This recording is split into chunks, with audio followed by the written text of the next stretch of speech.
program,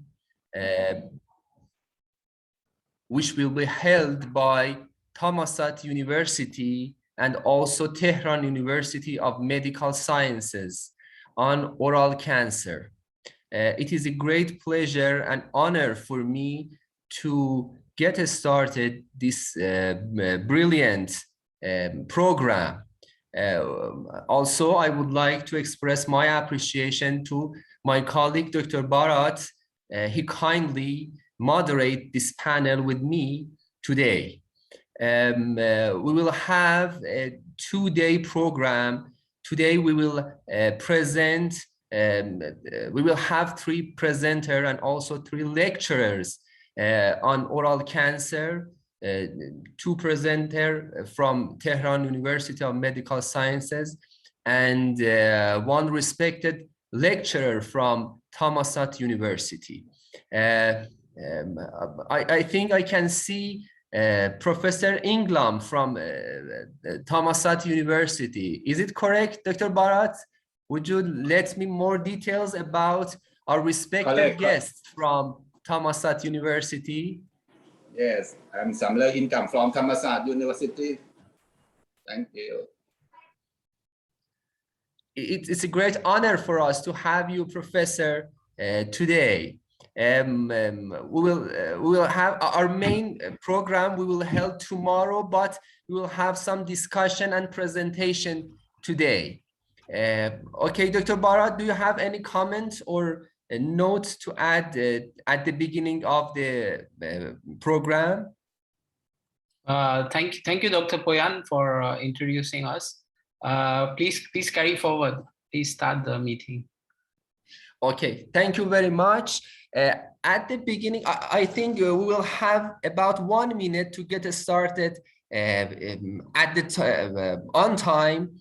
Therefore, let me introduce our 2 first presenters. We had a great campaign about 2 weeks ago in Tehran to aware people about oral cancer. We have a campaign in a park in Tehran and talk to the people face to face to make them aware about the consequences of oral cancers and how they can manage their oral lesions. And we decided to invite 2 of our talented, enthusiastic students from this campaign, Melika Zangene and also Aylar Yusuf Begi, to present this campaign and share the outcomes of this campaign with us. Therefore, I would like to invite Melika to get started her presentation. Okay, Melika, please go ahead. Hello, everyone. Could you hear me? Yes, please. I would like to first greet you from Tehran University of Medical Sciences and thank Dr. Shakib for introducing me. It's a great pleasure to present for you here today. And I also thank the Thammasat University for accepting to collaborate with us during this 2-day event. Long story short, my name is Melika Zangene Motlaq, and I'm a 5th-year dental student at Tehran University of Medical Sciences and also the head of Students International Committee here at Dental School. I also would like to thank Dr. Arghaban Tonekaboni, who supervised me for this presentation. She's not present now in this meeting, but I would like to express my sincere gratitude towards her. As you all see, today we're gonna have a little report about the patient education methods in international oral squamous cell carcinoma campaigns and their outcomes. I would like you all, before I start my presentation, to just take a second to look at these pictures. Just take a second to look at these pictures and to see how it feels. What do you think? How does it make you feel? I'm sure the answer would be very shocked, very surprised, and it is not a positive feeling, I know, but it's just a normal symptom of oral squamous cell carcinoma. In this presentation, I'm gonna first mention the importance of oral squamous cell carcinoma and our role as dental students and doctors in preventing this cancer. Then we're gonna have a short report of the national campaign we organized last week. And then we're gonna talk about the Blue Mouth campaign. And at the end, we will answer your questions kindly. So the oral squamous cell carcinoma, the photos of which I showed you earlier, and I asked you to think about them. It's the 8th most common type of cancer worldwide, and its mortality rate is very high. The incidence, the 5-year survival rate is less than 50%, which makes it of great aggressiveness. And this cancer usually occurs in males more than females. So what are the risk factors for oral squamous cell carcinoma? First, it would be smoking, as we all know. Then alcohol use, human papillomavirus, genetics can play a role, as usual, in all the diseases. The weakened immunity, the chronic microtraumas like in dentures, yeah, we are all familiar with that, and smoking tobacco, which is, I think, more common in some parts of the Asia, like India, and the chewing tobacco. So what are the common treatments for this type of cancer? There has not been a lot of research in this field, but the most common type of treatments are surgery, immunotherapy, chemotherapy, targeted therapy, and radiotherapy, which make the patient very uncomfortable and they cost a lot. So there is a need for preventing this disease so that we don't have to face these treatments in any phase. What can we do? What is our role? What can we do to stop this process? What can we do to save the patient's lives? As dentists, we can educate our patients. We can inform them about the symptoms, about the common risk factors, and about everything that we know, the importance of early diagnosis. And then by increasing awareness, we can all together take action to prevent this disease in time. I would like to invite my colleague, Aylar Yusuf Begi, to introduce herself and have a report of what we have done in this area. Please, Aylar.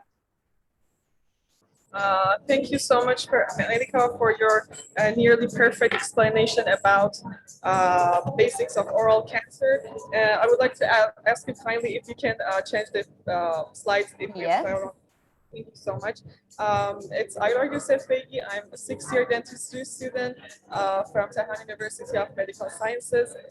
It's really my honor to be here to present for you a really short presentation about what we have done during this oral cancer campaign. As you may know, this is a joint force between Thammasat University of Thailand and Tehran University. Our main purpose and goal for this program was to increase oral cancer awareness among normal people. So we did not have any kind of screening or intention for treat. The only and most importantly, our main goal was to increase awareness. Our campaign held in Lala Park. It's one of the biggest parks in Tehran, the center of Tehran. Our main target group, as you may know, is there was people above the age of 60, but there were no any kind of restriction for age. We tend to give information to different age groups. We had a group of enthusiastic students who they were volunteer for giving this knowledge and experience of their professional experiences to people who were seeking to know about this disease. They were personally meet people and ask them, how much do you know about oral cancer, and how frequently do you visit dentists or dental health professionals, and how frequently and how in general do your oral health care in person. And our program starts at 8 a.m. In the early morning, because we know that elderly people are early birds. They came into park for exercising and working out, so we had this opportunity to meet more of our targeted group. And this is clearly what I want to mention. And of course, I want to mention that this event was held with the cooperation of Tehran municipality and Ramadan official. We had this privilege to have many professors from oral healthcare department. And of course, we had this honor to have Professor Katfodat, Dean of Dental School, visiting our program. And basically, our students were aware of oral cancer, and they were pretty, had this experience to know about oral cancer. But we encourage them to study more, and we educate them with the basics of oral cancer to be, for them to be more prepared to give to answer any kind of question from people. We prepared different pamphlets and booklets with a really simple and easy words and easy language for people who want to know more about this lethal disease, because we know that it's really important that oral cancer be diagnosed in early stages to be more preventable. And I would like to show you a clip of our program. Yeah, sure. Thank you so much. Yeah, we had prepared a clip, a report of our campaign, which we organized, and we would like to show you the results.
I hope you enjoyed the video. We tried our best to capture every moment in the campaign. And this pamphlet that you saw, there was a QR code integrated with it. When people scanned the QR code, they could watch a video about the tips for the symptoms of oral cancer, the importance of early prevention, and all the things the normal people should know and should be aware of. So, yeah. Sorry, my Yes, personal sure. maybe you have noticed this as well. First, I thought that we need to go in person and talk to people. How do you know about this and blah, blah, blah. But there were many people who were actually curious about this campaign. They came themselves into our desk and asked, what are you doing? What is this campaign? And they were really tend to know about this disease. And yeah, that was really interesting for me. I didn't assume that we have this really curious This people much. in our, Yeah. Yeah, the people were very interested. They came and asked what this is about and what are you doing? And really, I didn't know that about oral cancer. Maybe I should inform my sister. Maybe I should inform my mother. And that was, I think, the main goal of our campaign, to increase awareness and to tell people how important it is to pass on this information, not just themselves, but onto others. and so, even afterwards, when we reward them with toothbrushes and interdental flosses, they were more even curious about, this. Yeah, exactly. So there are lots of other campaigns going on in this field in the world internationally. One of these campaigns is called Blue Mouth Campaign. Maybe you find it interesting, the picture you can see with the blue lipstick. The goal of this Blue Mouth campaign is to increase awareness, as the other campaigns do too, and to engage people to talk more about the oral cancer and to inform other people. They take part themselves, not just as dental professionals, but as normal people. They take steps to prevent this disease. And this is one of the most beautiful things about this campaign.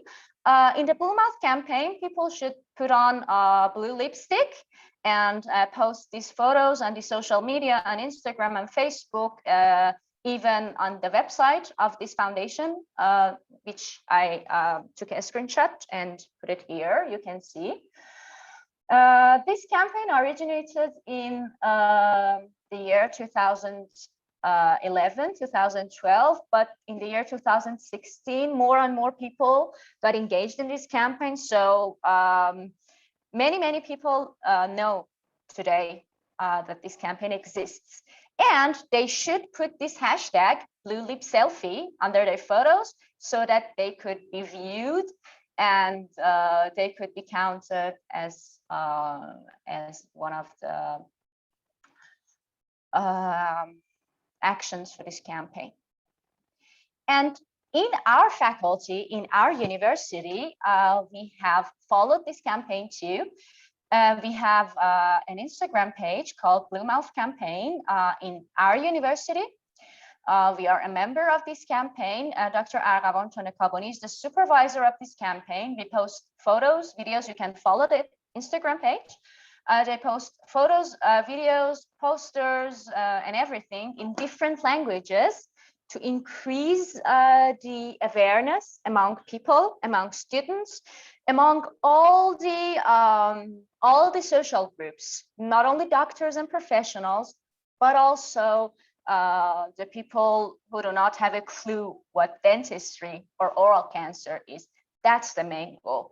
And because of that, it is presented in many languages. I ask you kindly to follow the Instagram page to be aware of these actions and maybe, if you'd like, to take part too. Okay. So to sum it up, what I just presented, I should say that we all know how severe and how bad the situation of oral cancer in a patient can be. And we all now know that the survival rate in 5 years is less than 50%. So let me clarify it for you. Out of 10 people, only 5 people survive in 5 years. And that is, I think, something that you can't just shut your eyes about it, and you can't just, you cannot not care, you know? And as dentists and dental professionals, it is our duty, and it is our ethical duty to increase awareness among people, to tell them how important it is to prevent this disease in the first step, and to visit their dentist regularly, and to reduce the risk factors. We should maybe make some clips. We should advertise on the social media of the bad effects of cigarettes, tobacco, all the other things that I mentioned earlier in the presentation, and the importance of early prevention, to sum it up. And so I would like to thank you all for your attention. I hope it was enjoyable for you. If you'd like to contact us, I have written our email address for you, me and Aylar, and also the Instagram and Telegram page of SICODS, Students International Committee of Dental School. If you have any questions, you can raise your hands or you can write in the chat box. We would kindly answer your questions. And Aylar, do you like to add something to the end of this presentation? It was really perfect. Everything was okay. Thank you so much, everyone, for staying with us. And if you have any question, just write it down in chat box or raise your hand. We will answer it. And I think our next presenter is Dr. Arakavan, right? I think Dr. Shakib should. No, thank you very much. Yes. Thank you for your great presentation, and I would like Our to pleasure. My appreciation to you all. Let me share one question. How many students did you involve in your program on Friday? In our program, we had like I think 30. Yeah, about 30 students. Yeah, about 30 students took part in our campaign, and they were from different faculties in Tehran.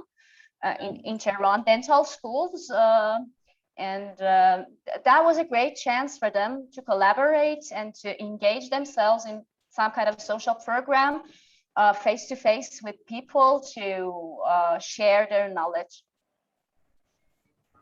Okay, great. And do you know how many people did you visit or communicate during your campaign on Friday? I attended your campaign, and I saw that you talked to several people there. Yes. And do you have any estimation how many people did you have communication with them and make them aware about the consequences of oral cancer?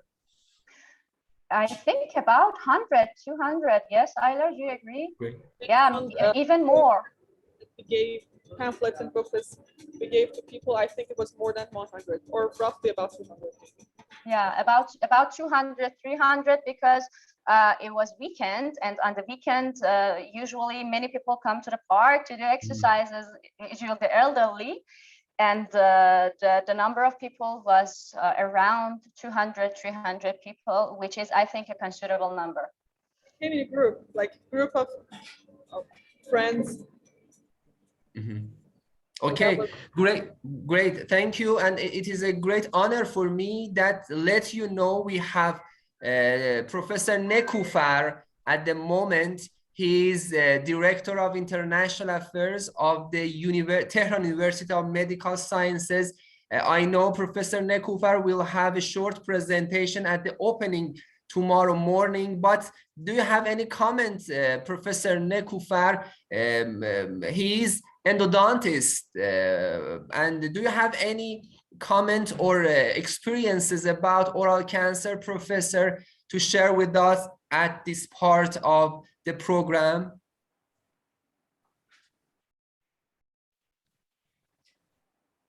Person, we don't have your voice. Would you turn on your microphone?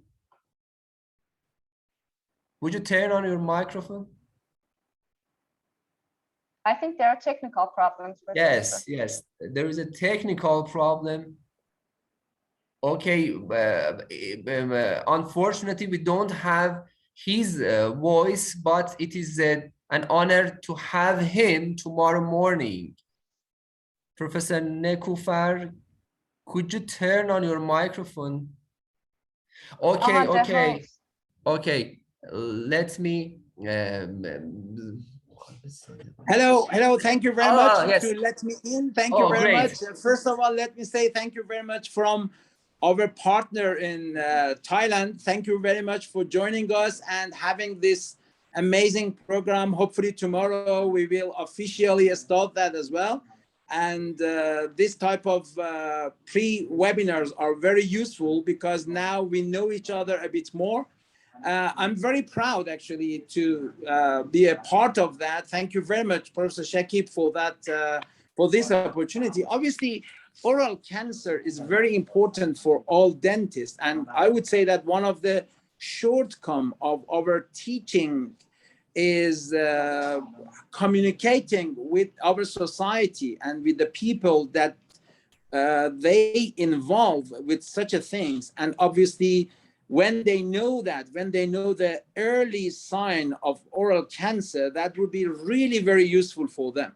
Because if we look at the consequences of oral cancer, that is awful for them.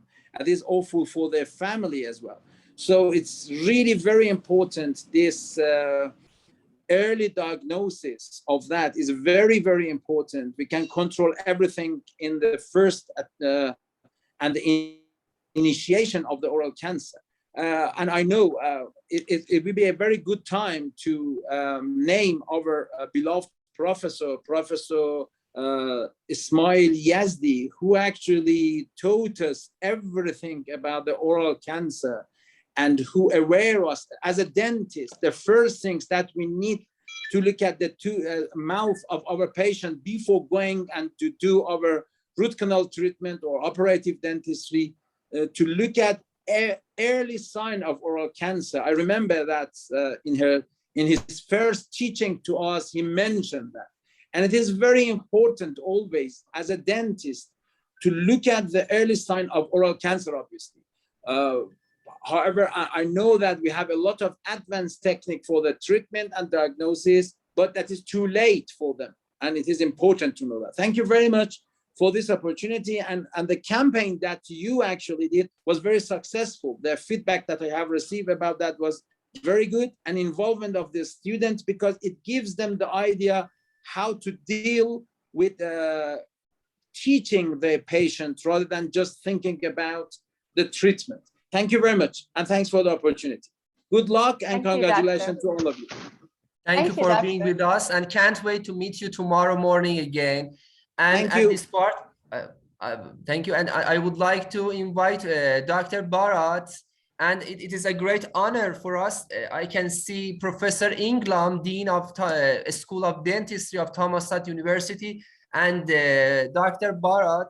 The platform is yours, and we are all ears. That was a great, interesting presentation. Can I ask a question, actually?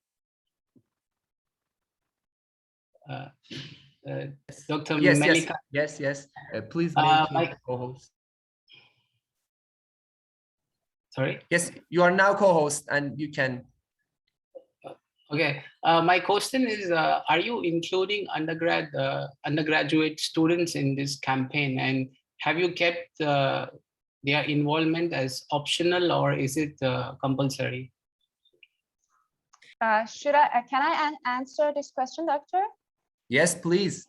Yes, we actually indeed we engaged undergraduate students. Our main group were undergraduate students in Tehran University of Medical Sciences and other dental schools in Tehran. and they did all the work. We educated them about the possible symptoms and treatments and everything about oral cancer, and then they taught people. They were and all... it was not obligatory. It was all voluntarily. Yeah. Okay, that's great. Thank you. You're welcome. So I would like any other student from Thammasat to, do they have any questions?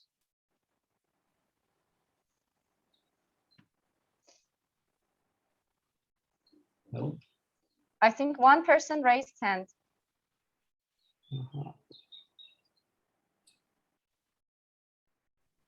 So anyone would like? It's me. Okay. Hello, Dr. Dekufa and Dr. Minish Shakib. Yeah, I am looking forward to the tomorrow webinar.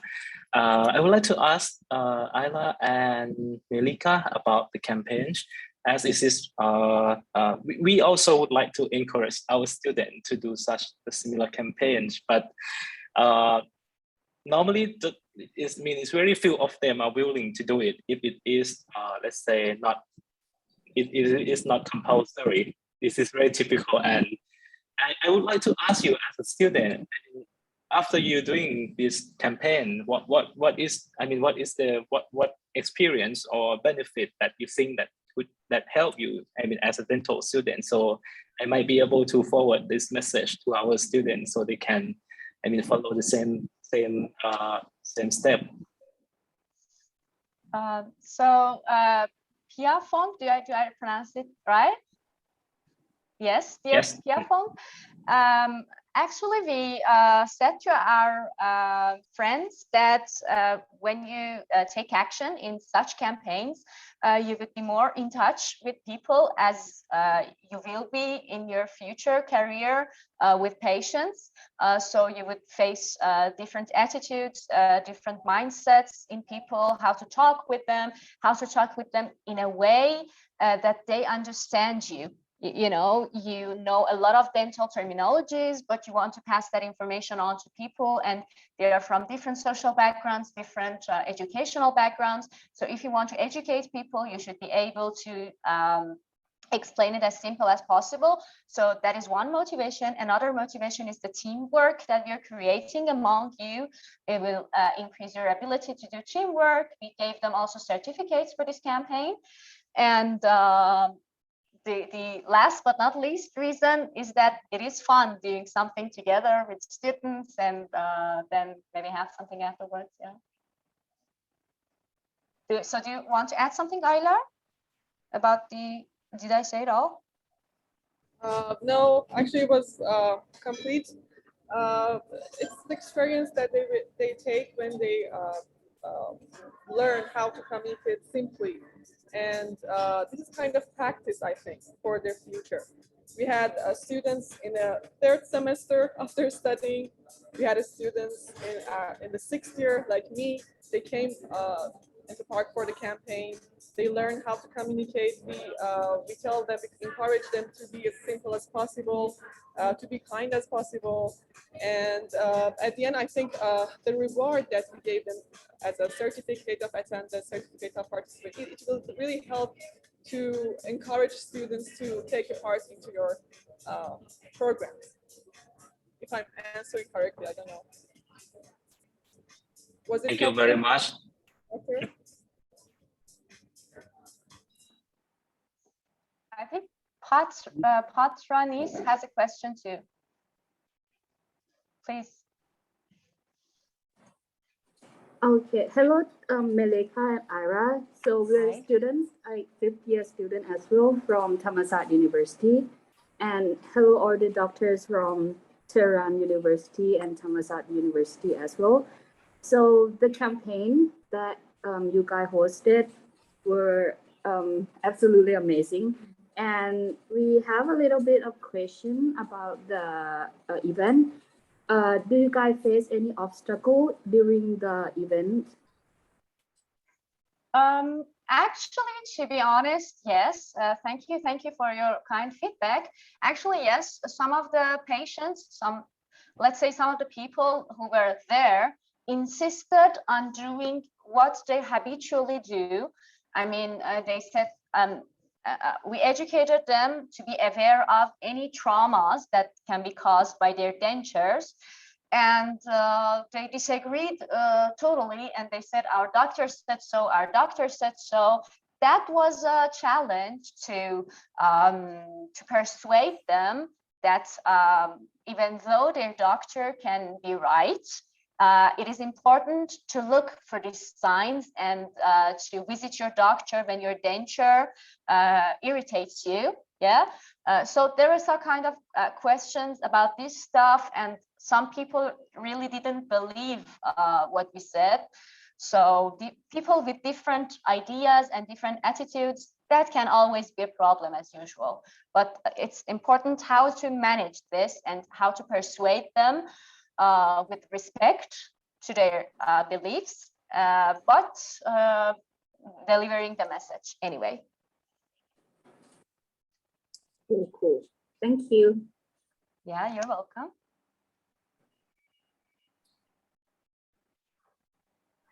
Would anyone from the platform would like to ask any question? No? Okay, so before I move to the next presentation, I'm sorry, I'm asking one more question. Any reason for naming is blue mouth, like yes. Choosing the color blue? I actually am not aware of that. I just know that there is a campaign name, so I really Googled about it, but I didn't know that. I couldn't find any reason, but personally, I think because it attracts attention, because blue lipstick is not common to put on. And when people put it on and post selfies, it attracts the other people. So they say, what is this about? And they go read about this. And so it is my personal opinion, but I couldn't find any reason. Okay, thank you. Okay, so I will present the next presenter.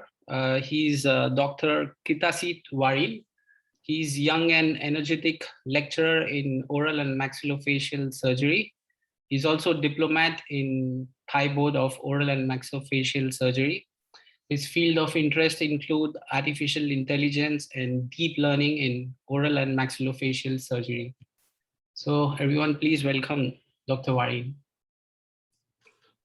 Hello, everyone. Can you hear me? Okay. My name is Kitasit Warin. I'm from Thammasat University. Today, I would like to thank you for inviting me for the session about the oral cancers. Oral cancer is one of my interested fields that are very important. I think it's very important problem in the world, and in Thailand it has a very important in our health system. Okay, yes, okay. I'm going to share my screen. Okay. Okay, do you guys see my screen? Okay. All right. All right. Today, I would like to present.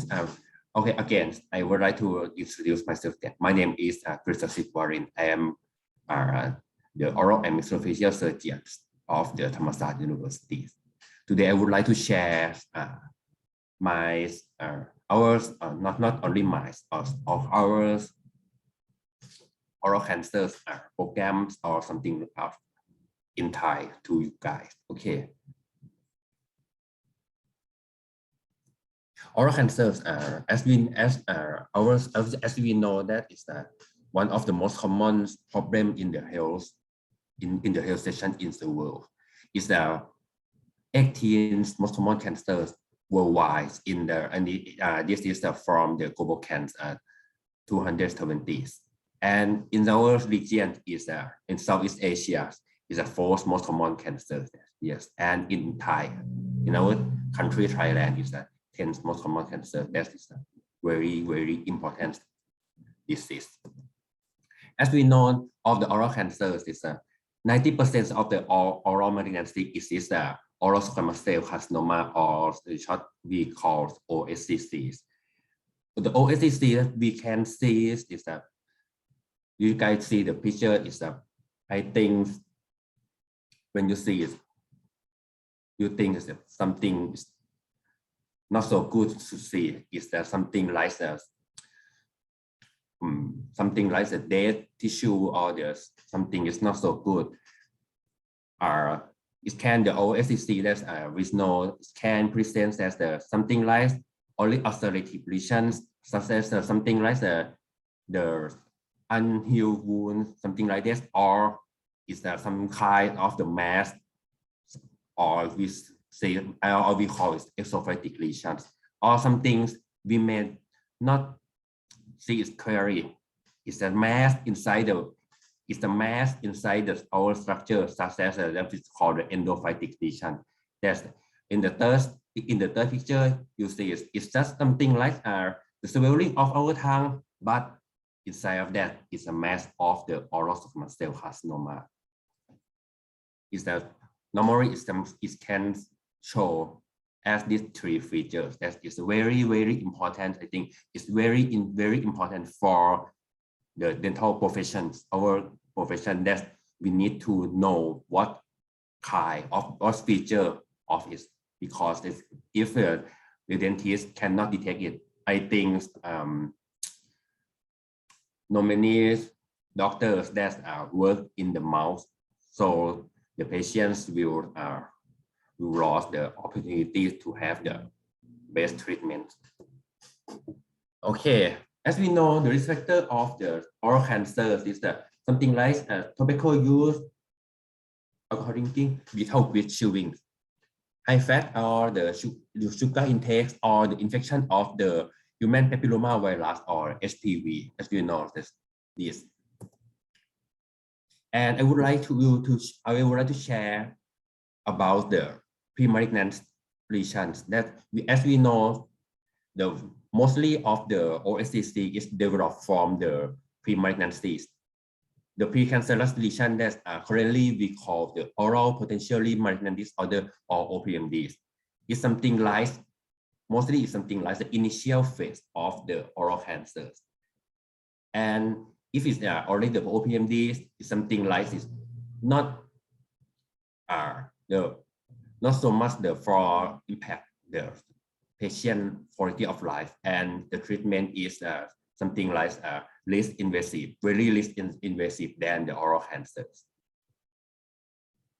As you know, something like the OPMDs, something you maybe saw is in the oral cavity as the only red or white lesion, or the mix of red and white lesion. That's I think maybe will be cannot detect accurately by the doctors. But if we delay for the OPMD, that's only the pre-malignancy lesions, it can develop into the oral cancer or squamous cell carcinoma, as these four pictures that I selected from the same areas. As you see, as the lesions on the right side, or on the tongue cancers, when it become only the OPMDs, maybe you will saw only for the only less lesion. But if we delay and did not detect it, can develop and change into the oral cancers in the left side. That's the very, very invasive lesions. Okay, for now, this is the introduction about the oral cancer. For now, I would like to share the oral cancer in our country, in Thailand. In Thailand, as I already mentioned, is the 10th most common cancers. In 2020, in the record of from the global cancer, in Thai, it has the around 4,700 new cases, and more than of half of the new cases is the number of deaths. The 2,500 new deaths in this 2020 is a very is a large among the patients that lost their life by the oral cancers. In Thailand, the oral cancer, the medical staff that have the role to manage the oral cancers is the list on this slide. As the first one is the oral and maxillofacial surgeons. The second one is otolaryngologist, plastic surgeon, oncologist, pathologist, and the very important part that I will have to mention is the general dentist. That's the works on the oral cavities. And after, before I start for the oral cancer in Thailand, I would like to introduce this person, Dr. Prasan Tangchaturong Lasami. He is the pioneer oral maxillofacial surgeons in Thai that perform the oral cancer surgery in Thai. Maybe he is the first person in Thai that have performed the oral surgery treatments, cancer treatment in Thai. In Thailand, it has currently have the oral cancer screening project. The oral cancer screening project is now already publications.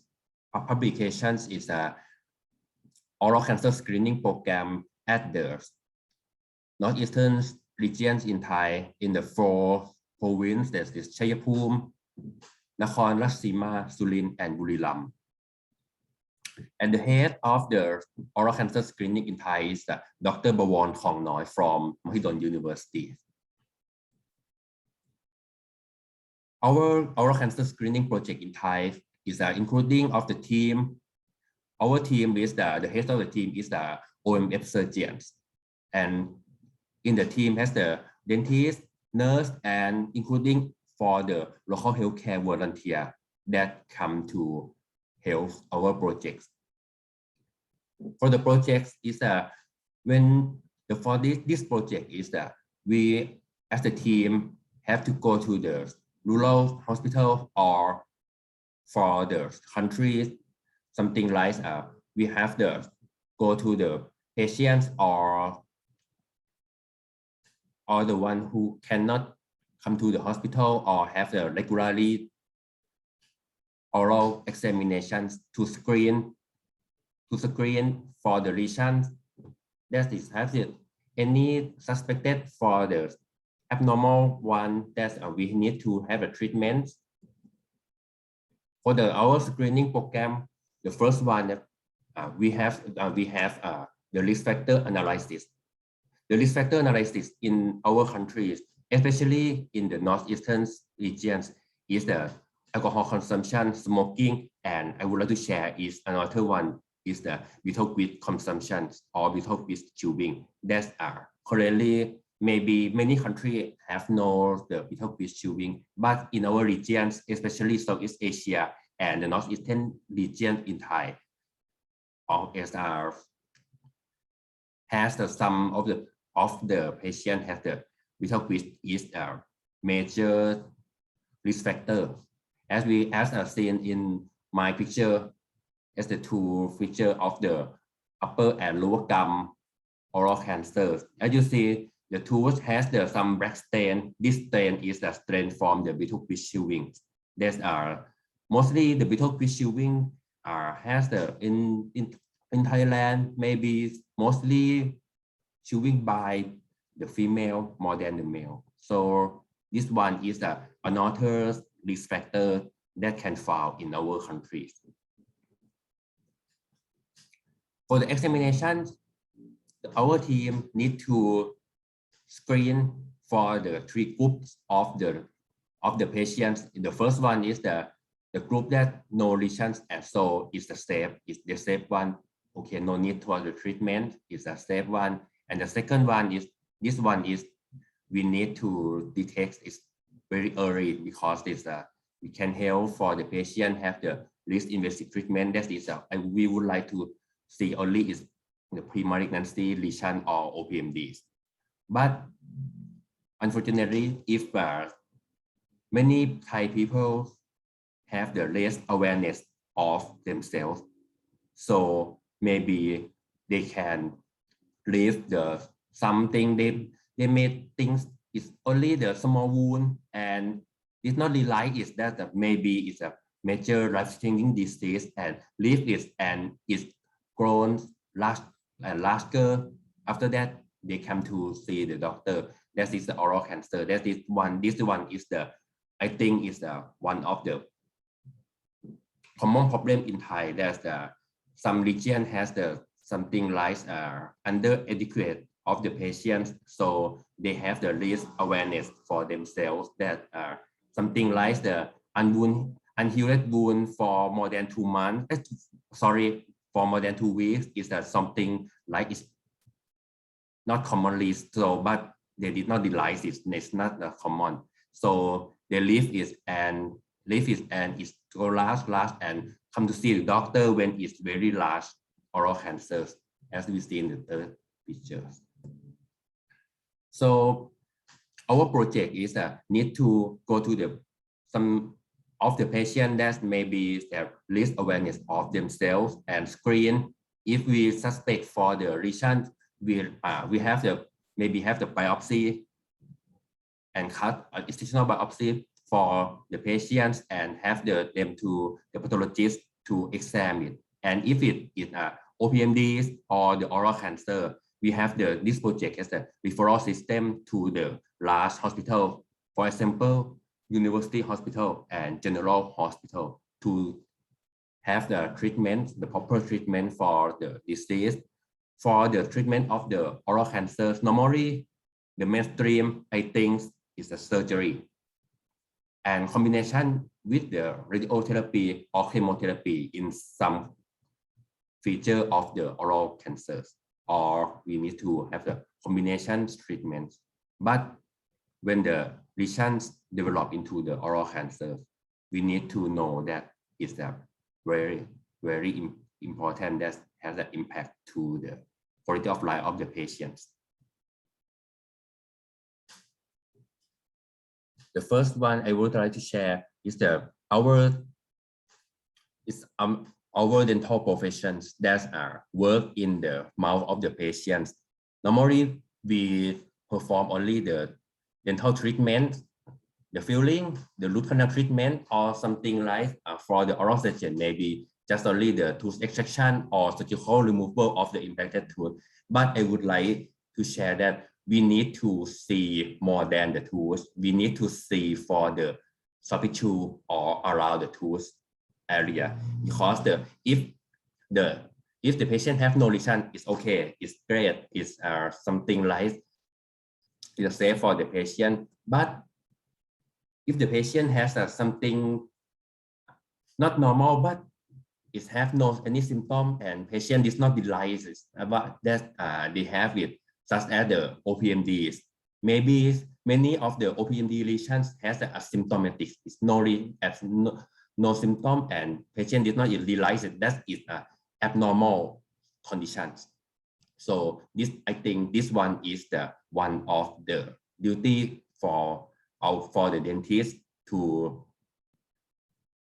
tell the patients and have the detailed information to the patients and send patient to the proper treatment before it's too late and it's become the oral cancer that the treatment has the impact to the quality of life of the patients.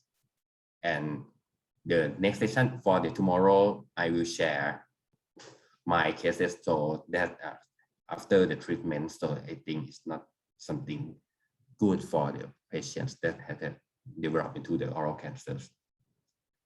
So the very important for me is the early detection of the oral cancer is very crucial, very important to the doctor to have for the patient to realize this, that something need to treatment immediately before it's developed into the life-threatening lesions. So in my research field that I am interested, I think the early detection of the oral cancer is important. So the development of currently the computer vision technology, such as the artificial intelligence, I think it has the potential to have in rise a third eye for the doctors to screen to detect for the oral cancer, especially for as the oral cancer or not, or only for the OPMD, to screen and tell and have the more important detail to the doctor or the dentist to realize that this lesion need to have the treatment and need to immediately refer to the specialist to have their treatment to the patient to improve the 5-year survival rate or the prognosis to the patients. And not only that, not only the survival rate is that if it's early detection, is also improve the quality of life of the patient after the treatment. Okay, this is end of my, and the detail for the artificial intelligence. I will have the detail for the next session, the tomorrow sessions about my research and the head and neck research about the artificial intelligence in the head and neck cancers tomorrow. Okay. Okay, this end of my session today. Do you guys have any questions?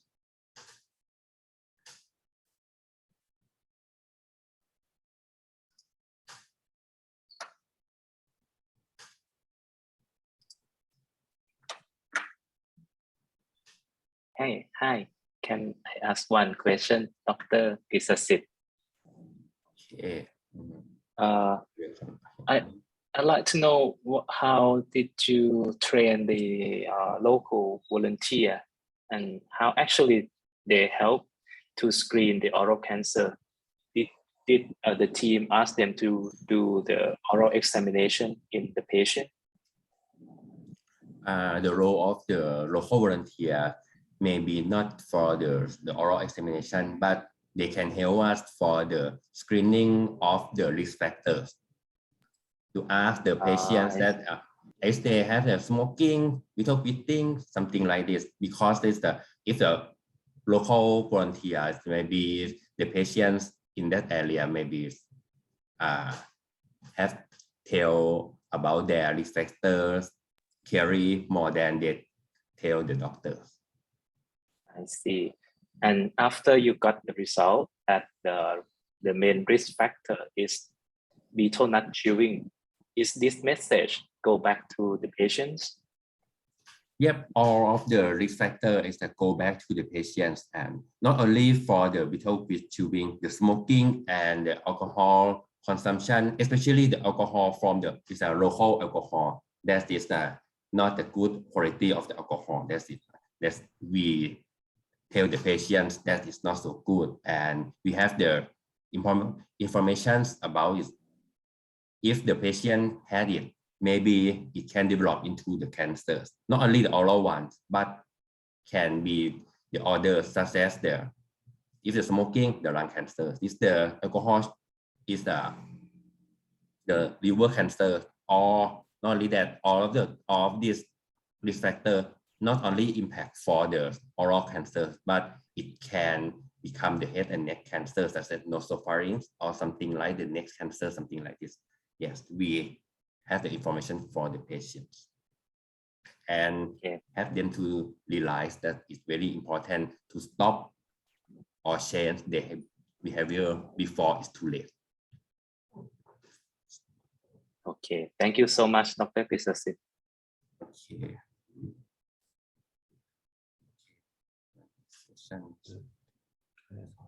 For next questions. May I ask a question, Dr. Warin? Yes.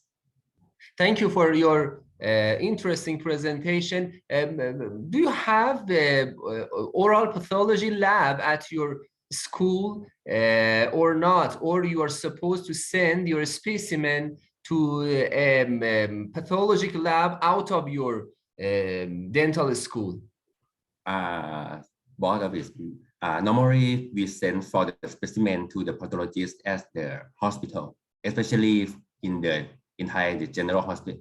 Almost every general hospital have the pathologist, and if we need to exam for the some special disease of the oral cancer, such as the special staining for osteosarcoma or something like the sarcoma disease, have the immunohistochemistry.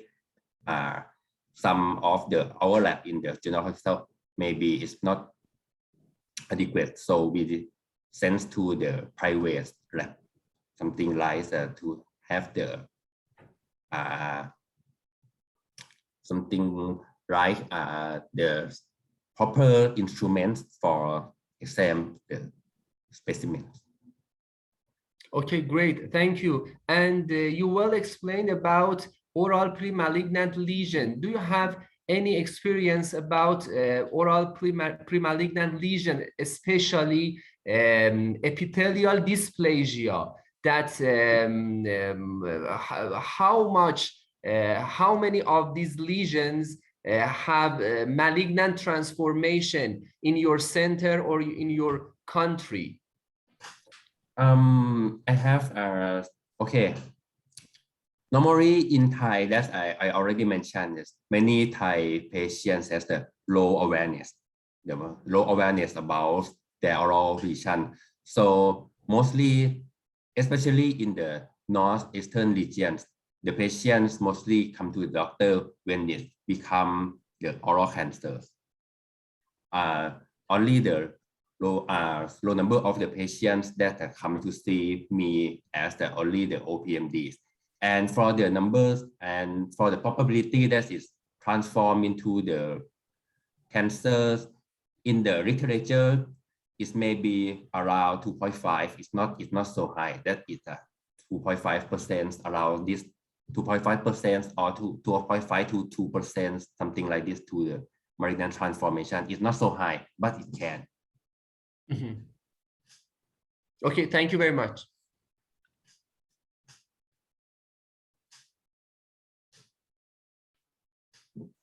Would anyone in the platform would like to ask a question? Okay. So before we move to the next presentation, Dr. Warren, I would just like to ask a question. Regarding the AI you are trying to develop, are you making it mobile friendly?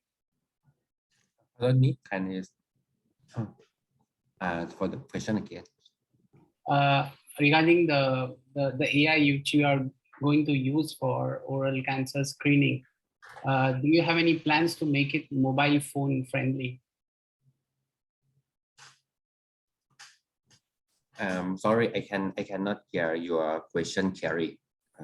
My question is, are you making your AI software for oral cancer screening mobile friendly, mobile phone friendly?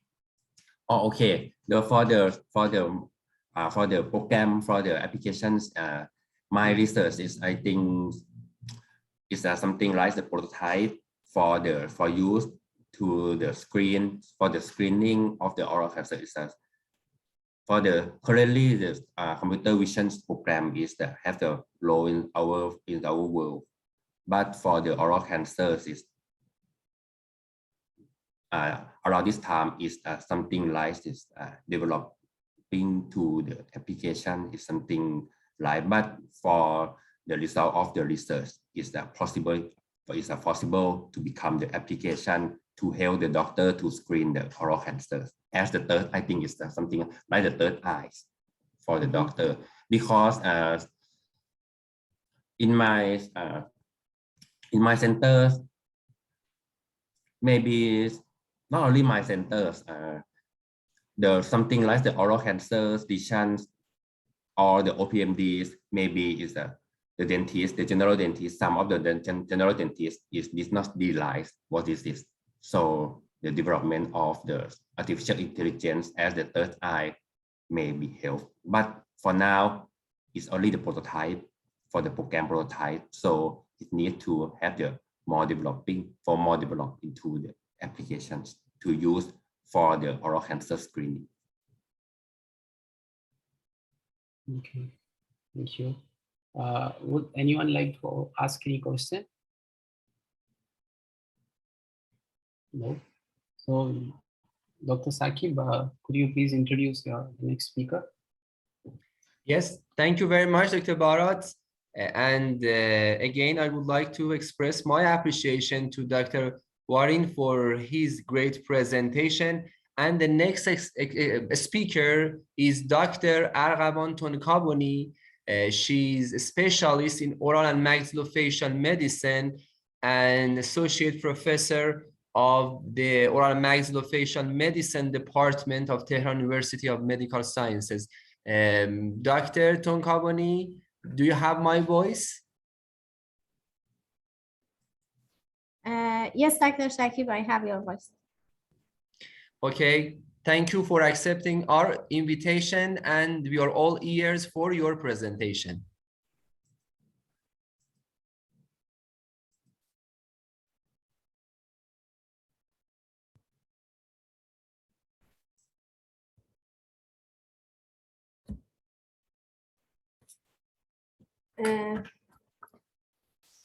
Good afternoon, ladies and gentlemen. Sawadika, Hypen Bandini.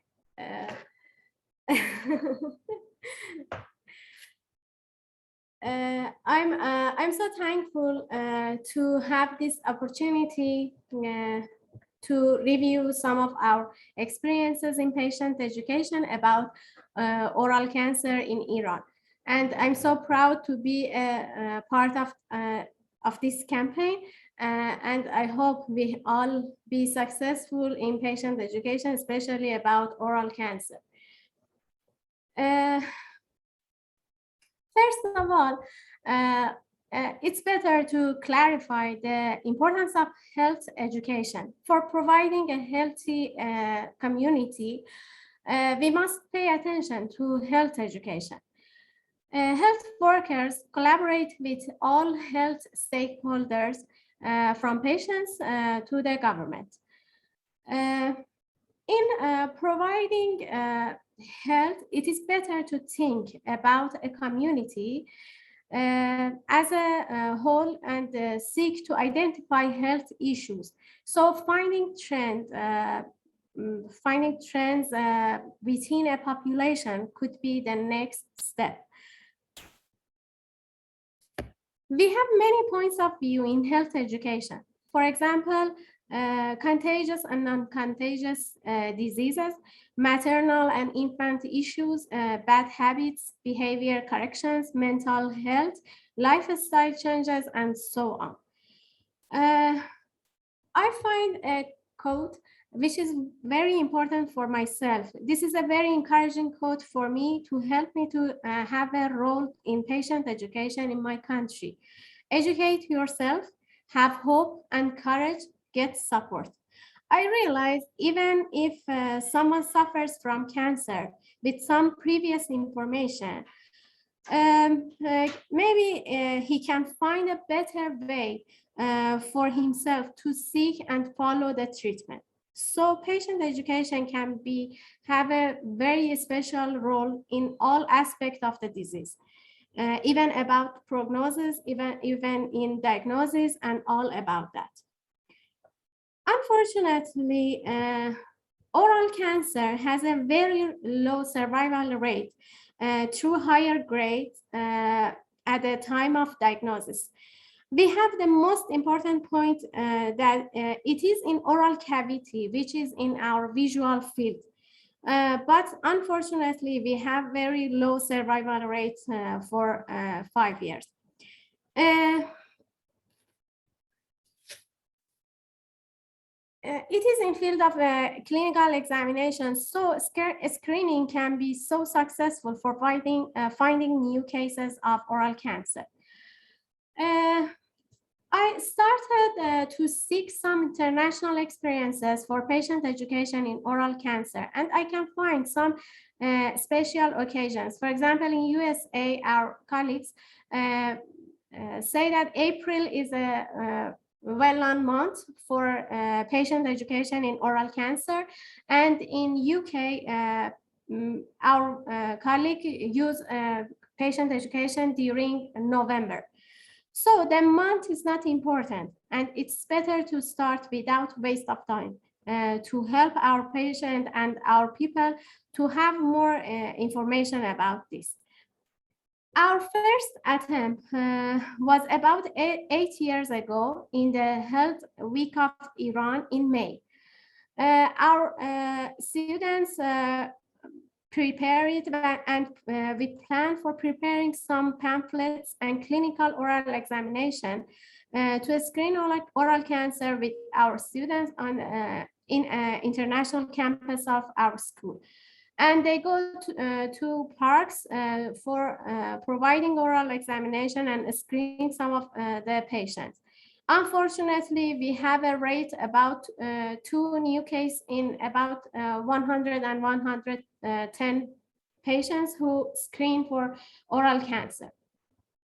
Second time, it was about 6 years ago in April with the same schedule as before, and still we have the same rate, two new cases from about 100 or 120 patients who get screened.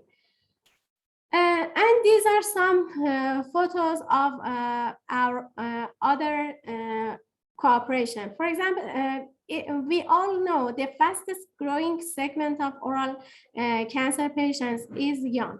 So another group of our students try to prepare a page on Instagram to aware the youth about oral cancer by the most popular media between them.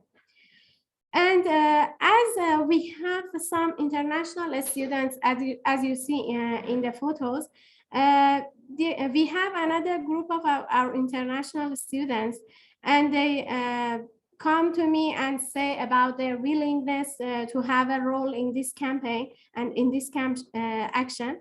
So I asked them to have some meetings to talk about some habits in their own country, and they can talk about this in their Instagram page about cancer risk, oral cancer risk factors.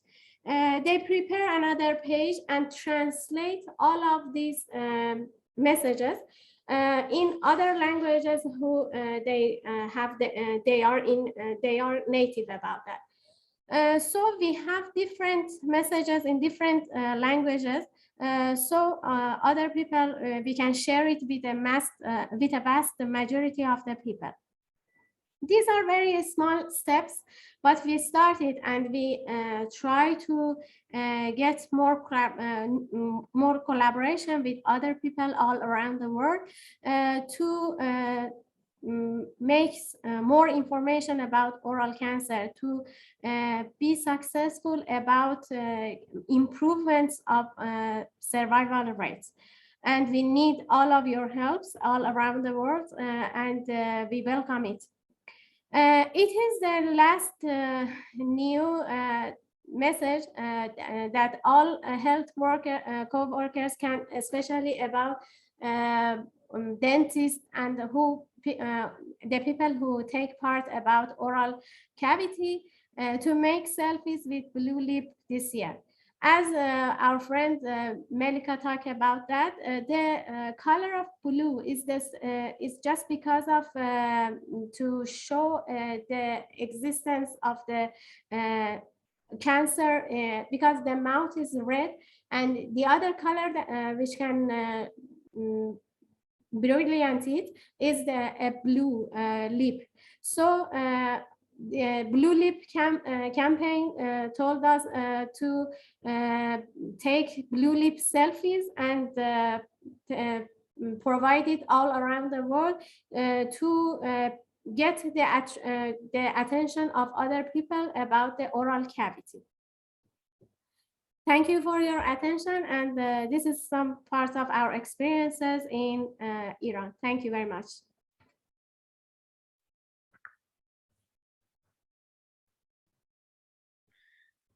Okay, thank you very much, Dr. Tone Karbani. Okay, I'm Dr. Khami. Instead of Dr. Shakib, now I'm talking to you.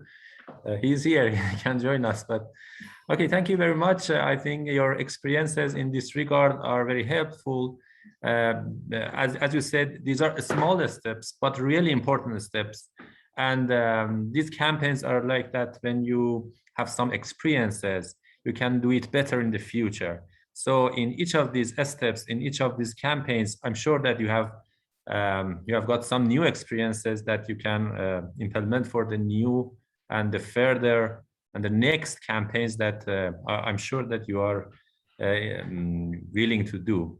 So, okay, we are ready for any question. If there is any question that Dr. Tony Kavoni can answer.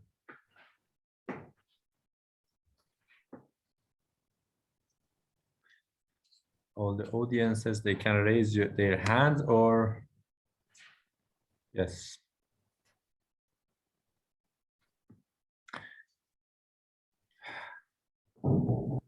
Okay, and just I want to ask a question, Dr. Tony Kavoni. You know that in our recent campaign, we could not have examination because of this situation, this pandemic situation. We preferred not to have this oral examination.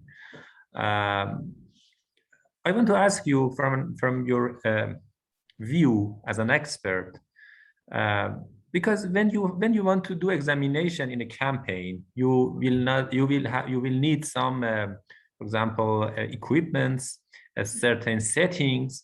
That might be difficult. I want to ask, how important do you see the examination part of a campaign? You said that you have found 2 new cases in two of your campaigns. You have found 2 new cases in each. How do you evaluate this examination part? I mean, does it worth to have this examination? Although we would have some problems, we would need some maybe extra permissions when you want to do examination, or just the education and just to make aware, to make the population, the people aware is enough. What do you think about this? Actually, it can be helpful, but because of many problems in this issue, maybe providing, for example, a poster which shows us 8-step examination, self-examination, can make people aware of their oral cavity situation. For example, in these campaigns, we have some patients who think some normal parts of their oral cavity as diseased parts, or they are suspicious about that. And when they ask us about that, we show them that it is completely a normal variation and there is no problem with that. So maybe even making other people aware about the situation of the oral cavity, showing the even normal parts of their oral cavity, can educate them about further information. So providing some for example, video clips or poster can make them aware of that and can be helpful about this issue too. Thank you. Okay. So you mean that the self-examination by people themselves is really important. And I just want to share another, maybe because we ask the students if they have any suggestion or if they have anything to tell us regarding their experience in our recent campaign. And one thing that they said was that mostly the elderly, they were interested to get some information, and not the young people. But we know that it is equally important for the young people to be aware about oral cancer.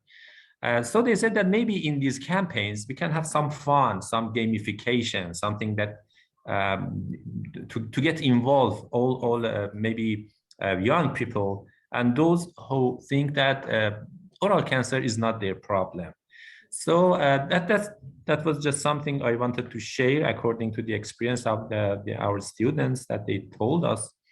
So thank you very much again for your nice presentation. Thank you, Dr. Hami. But I want to say, I remember one memory from Thailand.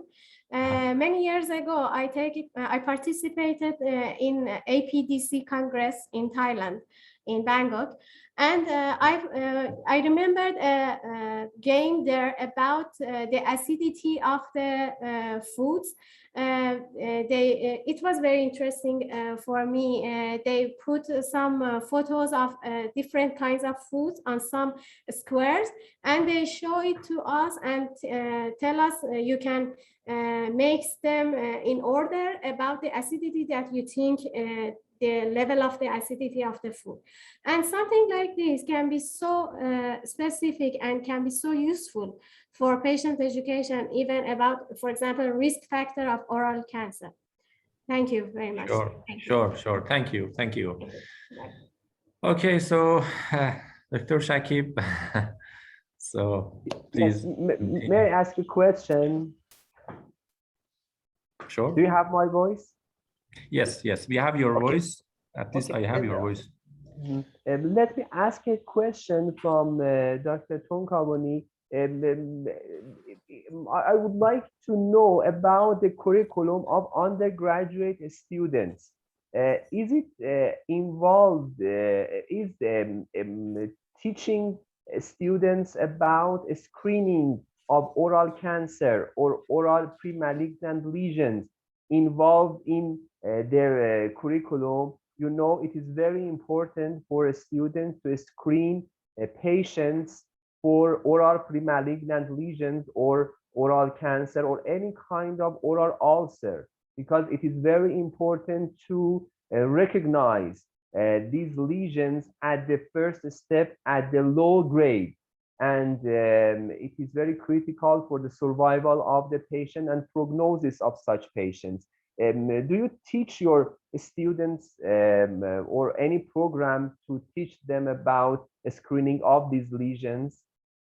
Not exactly about a screening program, I can say, but we teach them about the clinical presentation of oral premalignant and malignant lesion, so they can be aware of that. And I'm so proud that that many our new colleagues who are graduated from the school send us many patients who are suspicious about their oral lesions, about premalignancy or malignancy, and we have many referral cases from them. So it shows us that it is very useful to talk about that, and we have in our curriculum to talk about malignant lesion and premalignant lesion, about especially clinical view of them and examination. And our students welcome clinical cases sessions that we talk about some patients that we had, and talk about the diagnosis or diagnostic aids that we shoot for diagnosing the lesion, even the way of the getting treatment and the prognosis.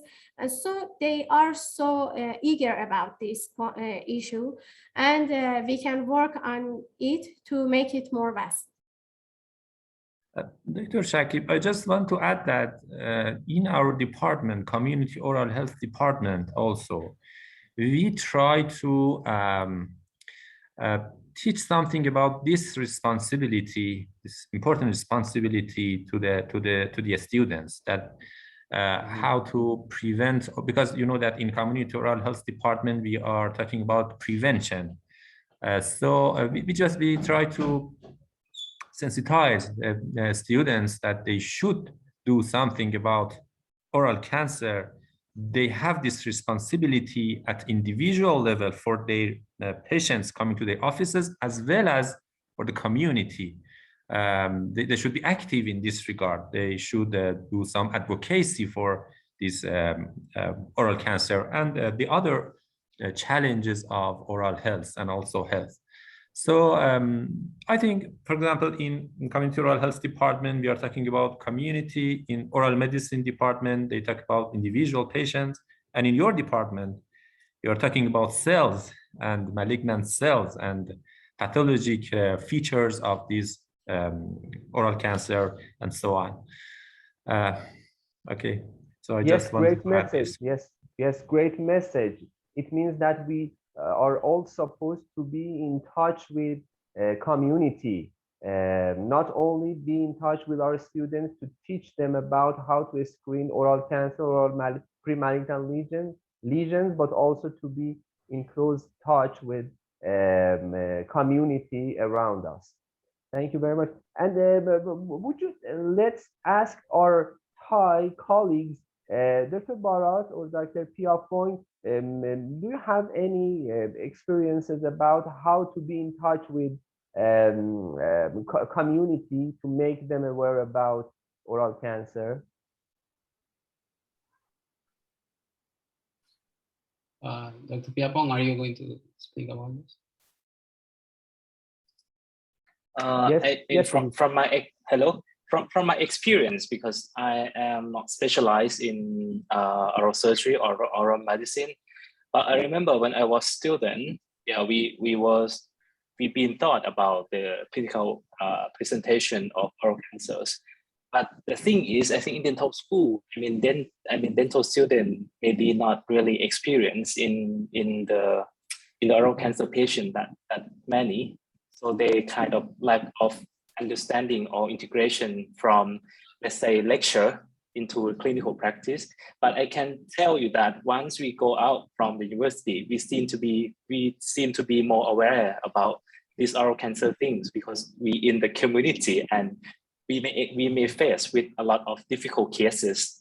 I think the thing that I try to emphasize to students is that do not lost connection with your supervisor or dental school, because you always sending some difficult case or unfamiliar lesions to ask the supervisor. We try to connect this with alumni. So we try to improve, to help them dealing with something that we cannot provide them in dental school. But I think in our country, the Ministry of Health try to emphasize about the community program to increase the awareness, like the presentation that Dr. Warin present. But as we know that one of the main, let's say, workforce, one of the dental personnel who help us a lot in Thailand is general dentist and health volunteer. So it is kind of difficult to help them detect oral cancer, compared with detect dental caries, because they're seen a lot in dental school. So we teach them as many as we can. But for the community, we teach them how to develop the, let's say, community program, in general, and the content they can decide themselves whether it's going to be about oral cancer, about periodontitis, or dental caries. But the main limitation is that some of our dental school, let's say in Bangkok, we don't have many cases about oral cancer. So the student don't have that many experience. So we try to tell them that, okay, don't lost connection with school, because sometimes you have to work in some area with high prevalence of oral cancer, and then you can send you can send some picture or clinical photo, and maybe you can ask with our supervisor as sometimes they need help. We always are willing to help them. Okay, great. Thank you for your explanation. Because we are at the last part of the program today, this is free discussion. And let me ask one more question, and I would like to invite the audience to share their experiences and also their knowledge with us. My last question is about the curriculum of your undergraduate students. As Mohammed well explained, that in Tehran University of Medical Sciences, basically we have 3 departments that they are in charge of teaching students about oral cancer, oral and maxillofacial medicine department, and also community oral health department, and also in somehow oral pathology department. Would you please let me know how about in Thammasat University, and which departments are in charge of teaching students about oral cancer or oral premalignant lesions? I don't know who can answer my question, but I will be very grateful if our great our colleagues from from Thammasat University to let me know about it. I think Dr. Warin can help with this question. Okay, for the curriculum of our undergraduate students, maybe as the Dr. Piyapong said, many of our students has less experience to see the oral regions because of normally the undergraduate dental students mostly perform the dental treatments for the tooth disease, some dental disease, something like that. But for the soft tissue lesions or something like the premalignant or oral cancers, mostly they see only in the pictures or in the lectures. So maybe I think all our students know that oral cancer is very important. And if we can detect in only for the premalignancy, is a crucial, can help the patients to have the early treatments. But the limitation, I think, is their experience, that maybe they want to help the patients, but maybe they did not realize that this one is the premalignant, or this one is only the infections, or maybe it's the tumors. This I think this one is the problem for the general dentist. I think from my experience, when I am the residents of the oral maxillofacial surgery, many of my cases refer from the general dentist, and many cases is not the oral cancers, but it's only just inflammations or oral infections, something like that. But they did not realize, and they didn't know that is a tumor or not, or the oral disease, oral lesion, something like that. But some of the patients that be the oral cancers have the very late detection. Some of the patients come to see the doctors or the dentist at the private clinics or in the dental department in the hospital, and the dentist or the doctor did not realize that is a cancer or the premalignancy, and only follow up and observe for the lesions, or maybe prescribe only the antibiotic, something like that, or the anti-inflammation drugs, something like that. So, and observe for the lesions maybe for the 2 or 3 months, and it's become the larger, and then they refer to our department in the oral maxillofacial surgery. And when the patient come to see me, the patient come at the stage 4 of the oral cancer. That's maybe as the presentation is very poor prognosis. Is something like, I think this is one of the health problems that's commonly found in our countries. So I think for the best prevention of the oral cancer, for the best one, I think is the self-realization of the patients that something is not normal in their oral cavities. They need to see the doctors or see the dentist to examine it. This one, I think, is the best one. And they need to realize that some of the risk factors, alcohol consumption, the smoking is the major risk factor for the cancer. I think this one is the best option for the prevent of the oral cancers. But the second one, I think the curriculum of the undergraduate or in the dental school is very important. So our new generation dentists know about the oral cancers, and they can realize and they can have the effectively to the exam for the patients to and refer to the proper centers and refer to the specialist to more examination and have the patient to the treatment. I think these two things is very important to prevent our oral cancers and help the patients and improve their quality of life and survival rate. This is my Okay, opinion. great. Okay, great. Thank you.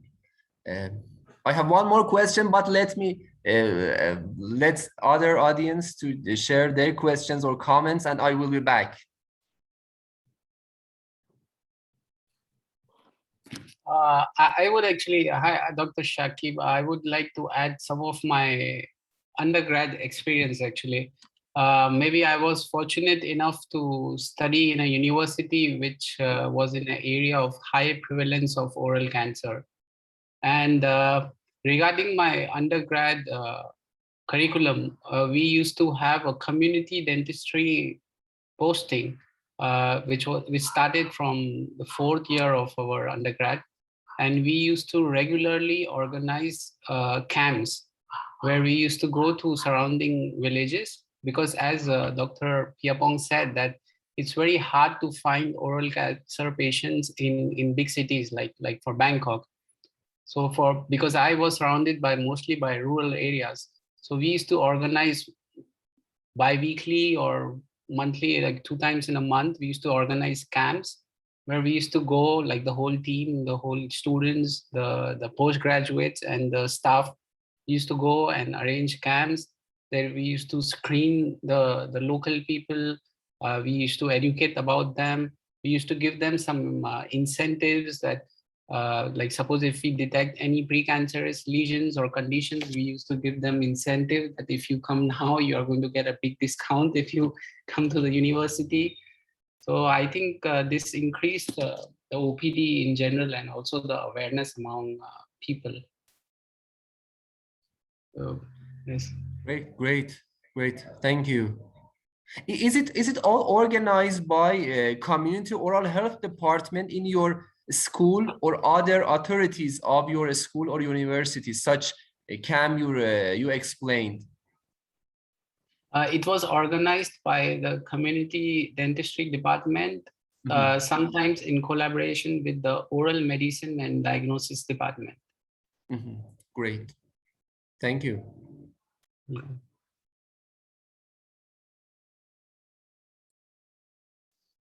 Okay, if there is any question, let me share my question again. Dr. Tony Carboni, are students, undergraduate students trained in your department to perform biopsy, incisional biopsy in your department or not? Especially about premalignant or malignant lesions. And how about postgraduate students? Would you please let me know how do you deal with such incisional biopsies? About undergraduate students, they don't do it by their own, but they are the head of the biopsy sessions for postgraduate students. And all of our postgraduate students, of course, it is a specific parts of their curriculum to perform all of the biopsies in soft tissue of the oral cavity.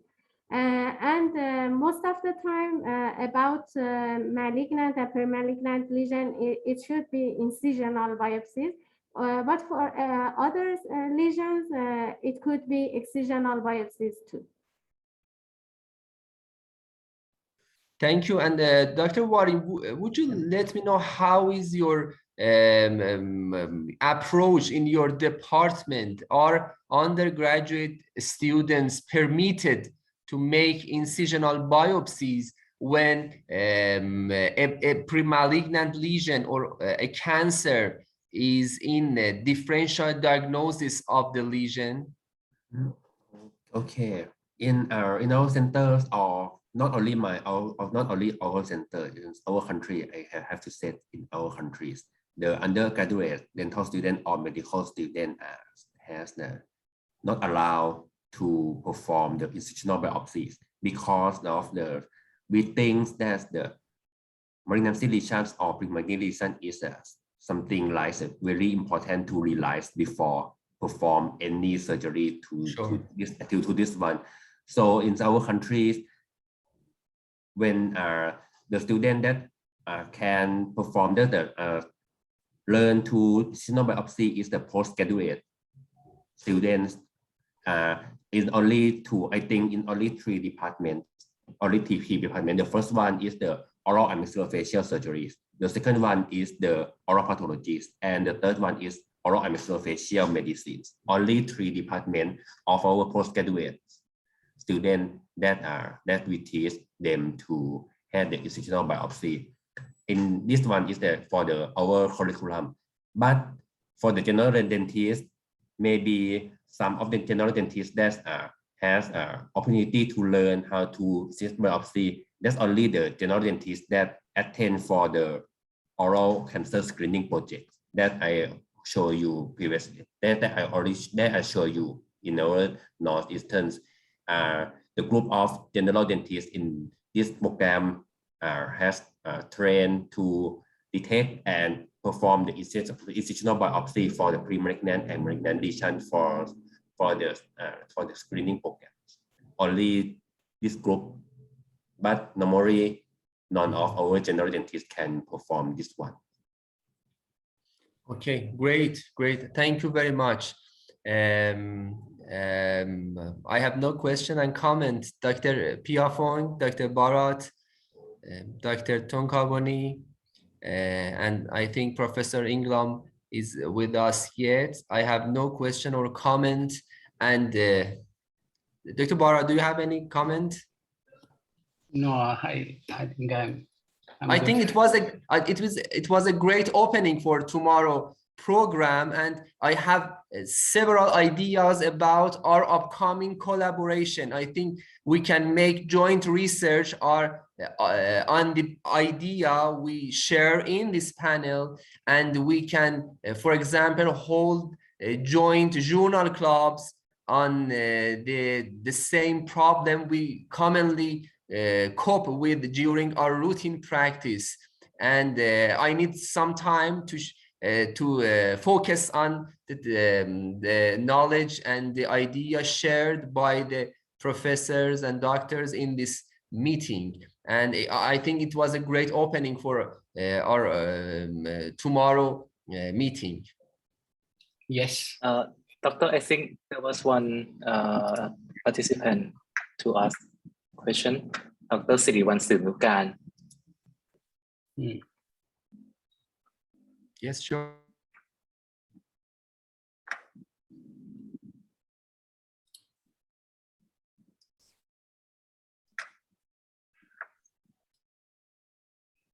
I think, Doctor. Oh, yes, okay. It was just unmuted. Thank you very much. And it's very, very interesting session today. My name is Siriwan Sumnukan. I'm professor at the Faculty of Dentistry, Thammasat University. And I am also the vice rector or vice president, in research and innovation of Thammasat University as well. So I am really interested in, especially for tomorrow, as you said, for the opportunity for the collaboration of the research project. And, I think like in Thailand, oral cancer, I can tell that it's not a very, kind of priority of the research project in terms of funding. I would like to see, the your idea or, your idea of research funding in Iran, whether it is the top priority of the research funding or not. So we can discuss a lot for tomorrow's session. By the way, for the campaign on the blue lip, right? Or not Bluetooth, right? That's very interesting. Yeah. And I I collaborate with Dr. Warin on the AI project as well. So tomorrow I will discuss with you again, and we'll share some experience on the AI project as well. Yeah, thank you very much. Very interesting session. Great, thank you for your great comments, and it was a great honor for us to have you here. And yes, we have grant bodies in our university, and we welcome collaboration with other universities, especially Thammasat University. And I think we will make a bridge between two universities in joint educational and also research programs. Thank you very much.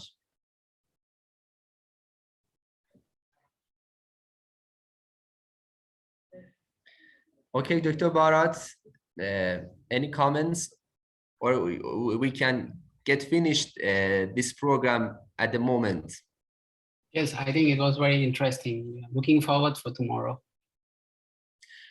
Okay, great. Thank you very much. I would like to express again my sincere appreciation for being with us. I think we will have a great session tomorrow, and please join us tomorrow for the panel on oral cancer, and we will have several great lectures tomorrow morning. Thank you very much and have a nice day. See you tomorrow. Thank you. Thank you, See you everyone. tomorrow. Bye. See you tomorrow. See you tomorrow. Thank you very much.